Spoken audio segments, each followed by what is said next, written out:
என் உயிரிலும் மேலான ஜோதிட ஆன்மீக பெருமக்கள் அனைவருக்கும் ராமநாதபுரத்திலிருந்து டாக்டர் ஆர் தனசேகரனின் அன்பான வணக்கங்கள். உலகெங்கும் இருந்து இந்த வள்ளிடி ஜோதிடம் யூடியூப்பை பார்த்து கொண்டிருக்கக்கூடிய என் இனிய தமிழ் நெஞ்சங்களே, உங்கள் அனைவருடைய இல்லங்களிலும் மகிழ்ச்சியும் சந்தோஷமும் பெருகட்டும், அன்பும் ஆனந்தமும் நிலைத்து இருக்கட்டும். இந்த அற்புதமான தருணத்தில் உங்களோடு பயணிப்பதில் பெரும் மகிழ்ச்சி அடைகின்றேன். ஏன்னா நாம் நிறைய பார்க்குறோம், நிறைய காரணங்களில் நிறைய விஷயங்களை ஆய்வு செய்து பார்க்கிற போது இந்த திசை காலங்கள் தான் போராட்டமான வாழ்க்கையை தருகிறது. இந்த திசா காலத்தில் தான் பிரச்சனைகள் இந்த அளவுக்கு வளர்ந்திருக்கிறது.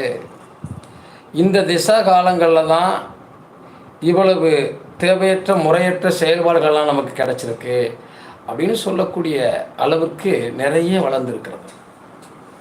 இப்போ இதெல்லாம் தேவைதானா, தேவை இல்லையா அப்படின்னு நம்ம நினச்சோன்னா வாழ்க்கையில் அதுக்கு நிறைய பதில் சொல்ல வேண்டியிருக்கும்.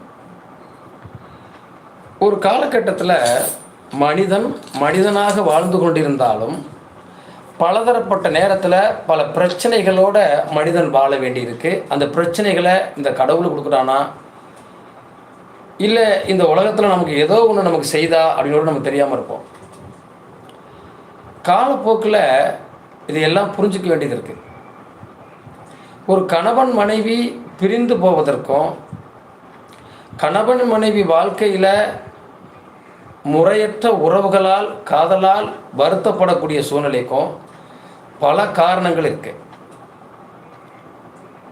ஒரு கணவன் மனைவிக்கு திருமணம் செய்கிற போது அவருடைய திசாபுத்திகளை பார்த்து தான் திருமண காரியங்களுக்கு ஏற்பாடு பண்ணுவாங்க.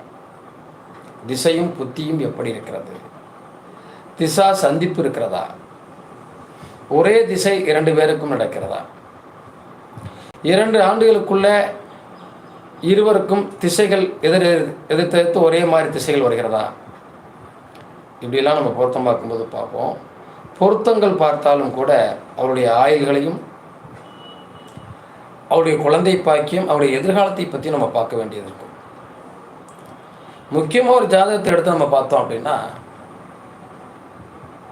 இந்த தசாபுத்திகள் வந்தால் பிரிவுகளை தருமா, டைவர்ஸ் வரைக்கும் போயிடுது. ரொம்ப அற்புதமாக விரும்பி 2 பேரும் ஒன்றுக்கு ஒன்றா காதலித்து மனசார விரும்பி திருமணம் பண்ணவங்க கூட டைவர்ஸ் அப்படின்னு ஒரு நிலைக்கு தள்ளப்படுறாங்க. அந்த டைவர்ஸுங்கிற நிலைப்பாட்டுக்கு போகிற போது தான் பெரிய வருத்தத்தை, வேதனையை, கஷ்டத்தை எல்லாருக்கும் கொடுத்துருக்கு. அப்போ டைவர்ஸுங்கிற விஷயம் சரியா தவறா அப்படின்னோம்னா கண்டிப்பாக தவறு. டைவர்ஸுக்கு போகிறதுக்காக காரணமாக எந்த திசா புத்திகள் ஒரு மனிதனை செயல்படுத்துகிறது, அதிலே முதன்மையான திசா புத்தி எது? நீங்கள் பார்த்தீங்கன்னா கேது தசை, கேது புத்தி இருக்கிற திசா புத்திகள்லேயே நம்முடைய கர்மாவை நிர்ணயிக்கக்கூடிய திசா புத்திகள். நீங்கள் ராகு 18 வருஷம் படுத்தாத பாட்டை கேது 7 வருஷத்தில் படுத்தி வரும்பாங்க. இந்த கேது திசை தான் ரொம்ப கவனமாக இருக்க வேண்டிய திசை. அது கயரும்போம், கத்திரிக்கோளும்போம், வெட்டி விட்டுரும்போம், இருக்கிற உறவை வெட்டிவிடும், தேவையற்ற உறவை இணைக்கும். காதலுக்கு காரக கிரகம் கேதுன்னு சொல்லுவோம், ஆனால் கற்பனை விடுறதுக்கு காரக கிரகமும் கேது தான். கேது பகவானுடைய திசா புத்திகள் வருகிற போது, கேதுவுடைய திசை நடக்கிற போது பலமான பிரச்சனைகள் நம்மை நோக்கி வருவதற்கான வாய்ப்புகள் அதிகமாக இருக்கும். நீங்கள் பாருங்கள், நல்லா போயிட்டு இருந்தது சார் அப்படின்பார் ஒருத்தர்.